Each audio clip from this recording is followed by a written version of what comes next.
banyan tree that we stand in front of has become an iconic symbol of our heartbreak and our hope. Worst natural disaster Hawaii ever faced. Running on foot, brought our dog, my wife, and one bag of belongings that we could get before we ran. I mean, cars were stopped in the streets. People's hopes and dreams of coming to Maui, having a business, living here in paradise, and now it's a war zone. They have a saying out here in the islands, Pono, do what's right.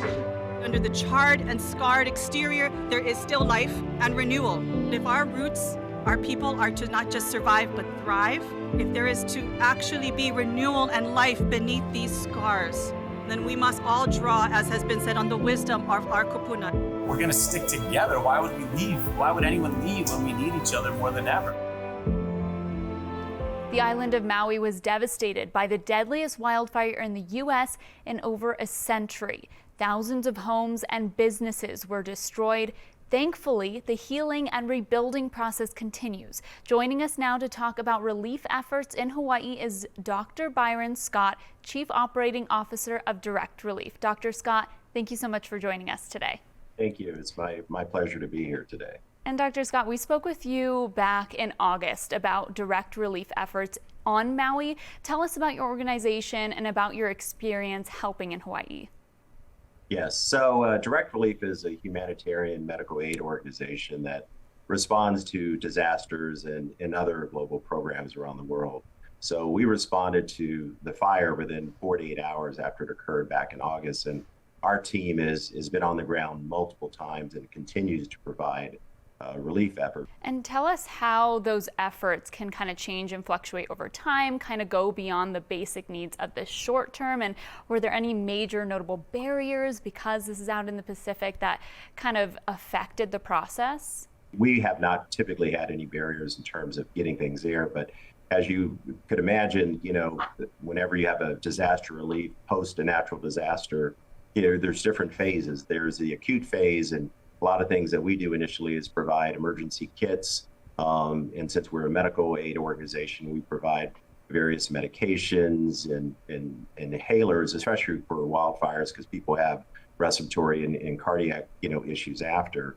But then also providing supplies to first responders. We've, since the fire, provided not only medical supplies, but medications. We've also provided portable refrigerators and freezers to store vaccines.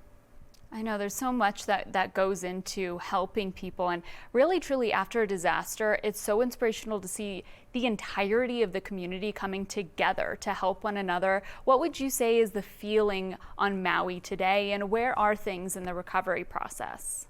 There was a lot of despair obviously immediately after, but what I've seen on the island and talking to different people is, there's hope. People are seeing a light forward. There's a lot of, I think, positive developments and, continuing to, bring resilience to, to Maui.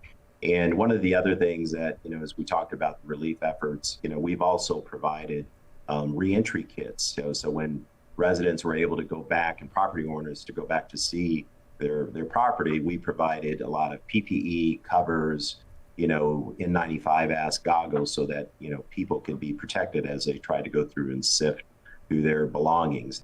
And I think so many people can learn from the experiences ourselves to make ourselves and our families better prepared for a disaster, no matter where we are. Knowing what you know about the aftermath and what you guys do in your organization, what advice do you have to give to people to help them ease the impacts of a major disaster?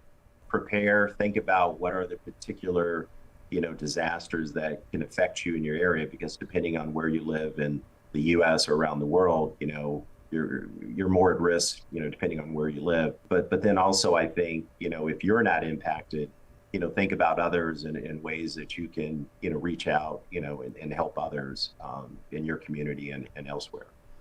And finally, where can people go to learn more specifically about your organization and the work you guys all do? Look up Direct Relief. It's directrelief.org. And you can learn about our organization, the work we do around the world, and including our response to the Maui wildfires. Thank you to, all the people that have, reached out and been supporting the residents of Maui and in the state of Hawaii. And so, as a resident of Maui, I just want to say thanks to everyone for their efforts and thoughts and support to continue to, recover from this, devastating, disaster that claimed many lives. Absolutely. And thank you and your team for all the work that you guys do as well. Thank you so much for joining us on WeatherNation today. All right. Thank you. Appreciate the opportunity.